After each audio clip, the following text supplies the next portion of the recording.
Very good evening my dear students, this is Rahul Dev and welcome back to the Vidya Mandir classes आरा। आज हमें अपने lecture number 7 में, इससे पिछले वाले लेक्चर में हमने क्या कर रखा था, about the existence of atom in the nature, right. अच्छा, उस लेक्चर में हमने एटम की स्टेबिलिटी के बारे में बात किया हुआ था कि कैसे वो अपनी स्टेबिलिटी को अटेन करते हैं, राइट। अभी उसी चीज को आगे बढ़ाते हुए हम बात करते हैं एटमिसिटी के बारे में, राइट। लास्ट क्लास में आपको पता होगा, मैंने बताया होगा कि कैसे कोई भी एटम आयन से, जो कि एक टेम्परेरी स्टेट है, उसे मॉलिक्यूल के फॉर्म में ट्रैवल किया था। अब वो जो मॉलिक्यूल हमारा बन गया, उसकी एटमिसिटी हमें पता करना है। एटमिसिटी सर होती क्या है? अच्छा देखो, एटमिसिटी का मतलब होता है नंबर ऑफ एटम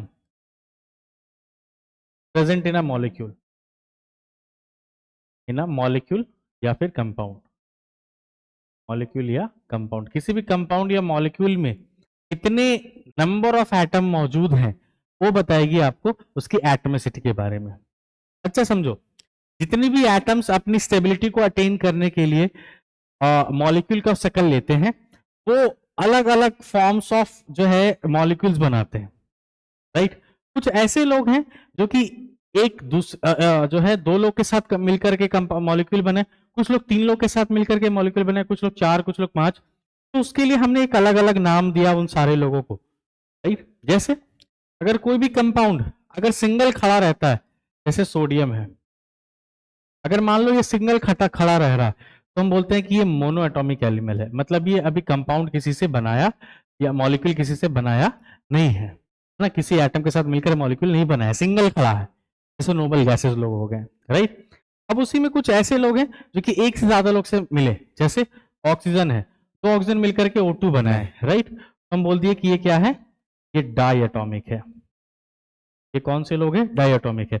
ऑक्सीजन ही अगर आपस में, है ना, तीन डिफरेंट एटम्स ऑक्सीजन के जो है आपस में कंबाइन कर देंगे, यानी O3 बना देंगे, तो हम इसको बोलते हैं ट्राई एटॉमिक, राइट। इसी तरीके से टेट्रा, पेंटा, हेक्सा, हेप्टा, ऑक्टा ऐसे होता चला जाता है, राइट। तो जो सिंगल अकेले खड़ा रहते हैं उसको बोलते हैं हम लोग मोनो एटॉमिक, और एक से ज्यादा जितने भी लोग हैं उनको हम लोग बोलते हैं पॉली एटॉमिक। अच्छा, अब मैं आपको एक सवाल देता हूं, उसको करो। जैसे आपसे पूछ दिया कि बताइए इन सारे कंपाउंड्स का एटमिसिटी क्या है। जैसे आपको मैंने दिया H2CO3, इसका मुझे बताइए। दूसरा क्वेश्चन दे दिया H2SO4, इसका मुझे बताइए। तीसरा दे दिया आपको H2O, इसका मुझे बताइए। फिर दे दिया आपको HNO3, इसका मुझे बताइए। तो अच्छा, यहां से स्टार्ट करते हैं। HNO3 आपको काउंट करना है कितने एटम्स है इसके पास। तो देखो यहाँ पे एक हाइड्रोजन के हैं, एक नाइट्रोजन के हैं, दो हुए, और तीन इसके हैं, किसके? ऑक्सीजन के। तो किसके इसकी एटमोसिटी कितनी होगी? 5। इसकी एटमोसिटी कितनी होगी? 3 एटम है, दो हाइड्रोजन के, एक ऑक्सीजन के, तो 3। इसकी एटमोसिटी कितनी है? 4 इसके, एक सल्फर के और दो हाइड्रोजन के, तो 4, एक 5, 2, 7, राइट। उसी तरीके से इसके कितने भी? 3, एक 4 और 2, 6। इसकी एटमोसिटी हो गई 6।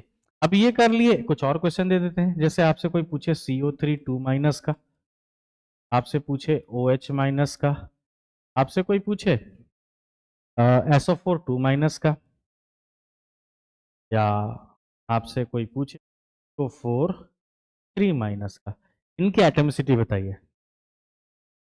तो कुछ लोग आयंस चार्ज वार्ज को देख करके पागल हो जाएंगे, है ना। जैसे एक और क्वेश्चन देता हूं, NH4+, है ना, प्लस को देख के, माइनस को देख के कुछ लोग जो है ना छोटा हो जाएंगे, समझो।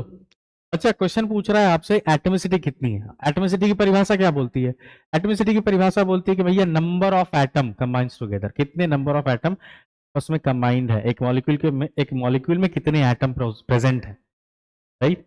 अच्छा, तो यहाँ पे देखो कितने एटम्स हैं आपके पास, 3 ऑक्सीजन और एक हाइड्रोजन, एक कार्बन के हैं, 4 हुआ, इसमें 2 हुआ, 4 और एक 5 हुआ। ये सारे क्वेश्चन आपके एग्जाम्पलर बुक के, एनसीईआरटी की एग्जाम्पलर बुक आती है, उसमें कुछ बच्चे कंफ्यूज हो जाते हैं, है ना, साइन को देख करके। उससे मतलब घबराओ मत, आपको करना है क्या, एटम को काउंट करना है। 4 ऑक्सीजन के, एक इसके, 5, इससे क्या होंगे? 4 और एक 5, तो ये क्या हो गई उसकी एटमिसिटी हो, राइट।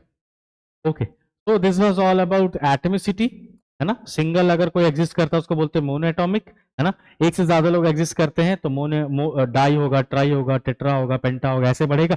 और कलेक्टिवली अगर एक नाम देना चाहते हैं तो हम बोलेंगे पॉलीएटॉमिक, राइट। नेक्स्ट क्लास में हम बात करेंगे कि ये जो मॉलिक्यूल बना रहे थे ना हम लोग कैटायन और एनायन को मिला करके, तो वो मॉलिक्यूल कैसे बनता है ना, उसका बजाते कुछ फॉर्मूलाज हैं।